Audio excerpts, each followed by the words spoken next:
Assalamualaikum warahmatullahi wabarakatuh. Satu soalan yang sangat popular di kalangan jemaah haji apabila mereka telah melontar jamrah kubra 7 biji pada 10 Zulhijjah, kemudian mereka bergunting atau bercukur, maka terhasillah tahlul awal.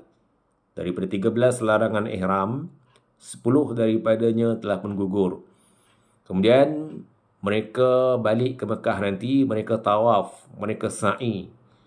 Selepas sa'i, perlukah mereka bergunting semula ataupun bercukur untuk menghasilkan tahlul sani?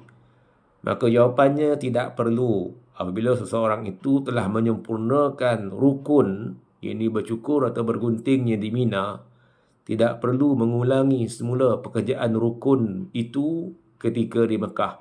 Jadi, pekerjaan rukun hanya dilakukan sekali saja, sama seperti tawaf. Selesai tawaf 7 pusingan, selesailah.